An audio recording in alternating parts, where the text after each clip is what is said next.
When people define being wealthy and getting rich, there's some pretty common phrases that come up, at least in my experience. One of the phrases is, oh, once you become a millionaire. I've made a whole video on it elsewhere, but allow me to just reiterate, $1 million is not enough. If you think getting to $1 million is this magical threshold of, yeah, I'm going to be able to retire and I'm going to be able to be comfortable in life, you're not correct. $1 million is not enough. Another one that I hear a lot is, oh, if I can just get my first 100,000, everything after the first 100,000 is easy. This comes from misquoting someone who works at Berkshire Hathaway. In actuality, what it is that it's really difficult to earn your first 100,000, and then after your first 100,000, investing with that 100,000, the interest compounds much more rapidly and it gets much easier. It has to do with investing, not necessarily every money thing in life. They think once their little business that they started up gets to 100,000 in profit, that the next million will be easy. They think that once they've saved up $100,000, well, now getting to $1 million will be easy. It's an investment statement with investing in like the stock market. Some people think that getting rich means living off of interest. That if you are to the point in life where you can just live off dividends or live off of interest, you've got it made. Because you'll always have money coming in and you don't have to spend any of the big principal bulk amount that's earning you the interest. So you'll always be rich. Your net worth doesn't really go down. That can be true for some people, like we're talking about financial wealth here, by the way, not like, oh, what truly makes life rich is, according to all research on the matter, close interpersonal relationships. So let's be real here. A rich life actually involves love and caring, not necessarily money. But talking financially, some people genuinely think that that's wealth, that if you are living off of interest, you're not getting poorer, you're just getting an ease of life while maintaining that money. That can be true. I have met people that's true for, but that's not always true, because in actuality, living off of dividends and living off of interest fluctuates, and so many people don't pay attention to that. It is not always going to be consistent every year how much you get in dividends, how much you get in interest off of investments. It's just not always going to be equal. And so some years you're going to get quite a bit in interest, and some years it's going to be kind of lean. Do you want to have to adjust your lifestyle based on how much interest there is? What I personally consider to be rich, for me personally, is just one little sentence. When you can spend more on quality of life than you need to for survival mode. Survival mode is all the things necessary for actual life and existence. All of your health, all of your safety, all of your food and water and housing and schooling, education, for you and for your family. If you can afford all the baseline stuff, it's been semi-disproven, but if we used, for instance, Maslow's, pyramid of needs, and we took all the bottom parts of that whole pyramid and we said they're fully financially covered, every single bit of them, no debt, no ownership worries, no housing insecurity, your mortgage is done, paid for, all of everything is covered. The only thing you pay really at all is random bills that you can easily cover, and your taxes. And ta-da, your life is pretty smooth. Because you have that smoothness, and because of that situation, and it being less money than how much you have to spend on anything else that's extra, that's fluff, your short-term goals, your mid-term goals, your long-term goals, they're all just spend whatever you want. At that point, to me, you are rich. If you can cover all the base necessities of human existence for yourself and for your family, and then have more money left over than what it took to cover those things, to spend on whatever you so choose and interests you and excites you, you're rich. And that is a little annoying because I work in finances. I should have an actual number, right? I should have something that's more measurable than that. But in actuality, to me, that is the measurement.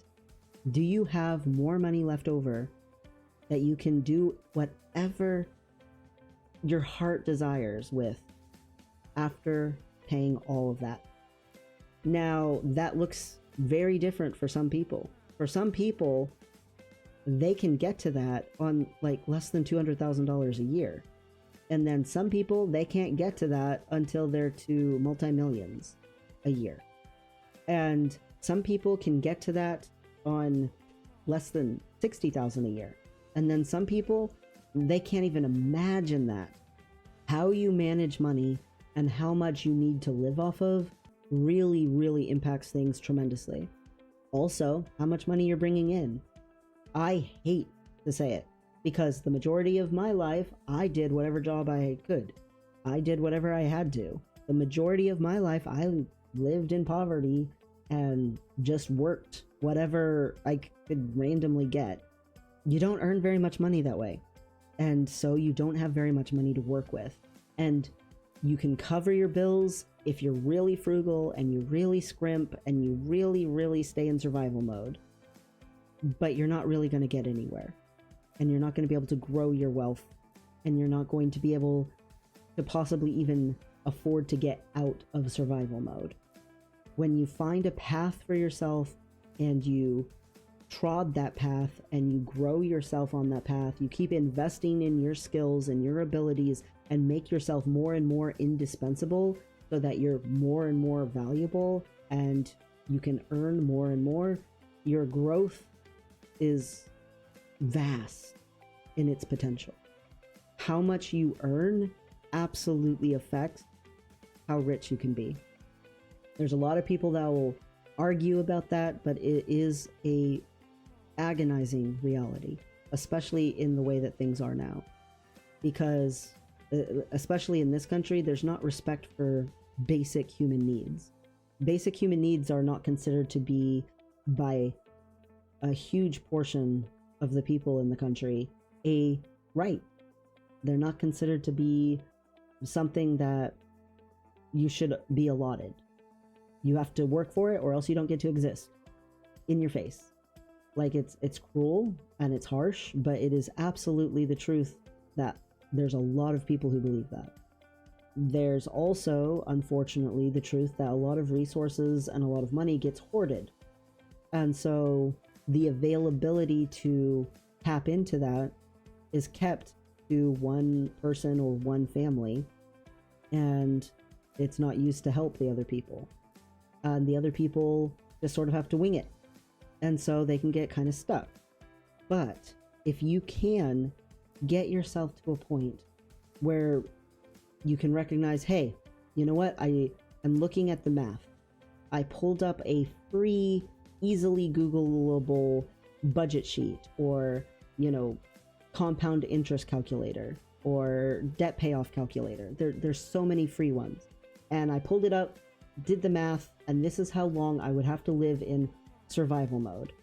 And almost all of my money will go toward survival mode. But at this date, this year, this month, that will start to ease up and I can start to do this instead.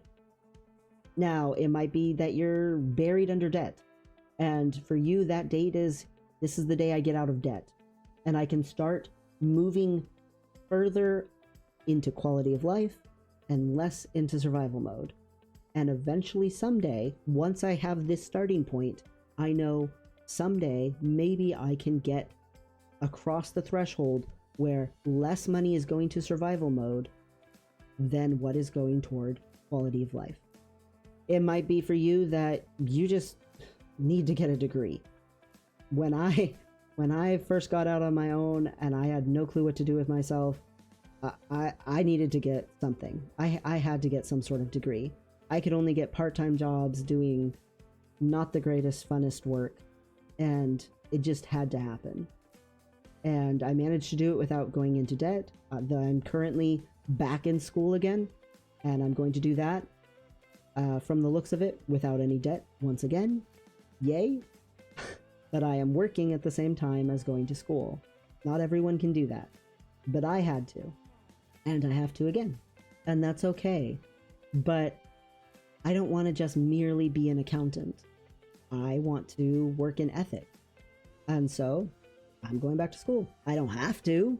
I could just technically stay on the accountant path for the rest of my life and just be a little accountant, and that would be fine, but it's not the path that I actively want to choose for myself. At some point, something that everyone has to come to terms with in their life. What is the path that you genuinely want to choose for yourself? And then you have to look at it financially and say, how can I make this a financially sound decision and not just an emotionally sound decision? You got to look at, here's the date. So for instance, here's the date I graduate. I can stop working part-time and I can go back to working full-time, and I can get my act all exactly how I want it together and start going down that path. And here's the date that I will officially be rich. I will officially have moved from my necessities are now the smallest part of my bill, and my what I want to do and what I care about is now the biggest part of my monthly budget, my yearly budget, the rest of my lifetime budget. That is wealth. Sit down with yourself, be honest with yourself, and figure out what you need to do to get to that point. Because once you get to that point, your life does feel rich. And it's not like the necessities ever actually go away. It's just that they're not the biggest, most looming thing in your life. And there is a certain part of me that has always felt like I have a roof over my head and I'm acutely aware of all the people who don't. I have food in my belly right now, and I can't stop because I know there's so many people who don't have food in their belly. I've felt starvation before, and I sympathize. And so for me, part of my splurge money, part of my, hey, I can do whatever I want with it money has always been and probably always will be toward helping people who don't have those things. But just because I want to help people who don't have those things doesn't mean I don't want any kind of quality of life for my own self.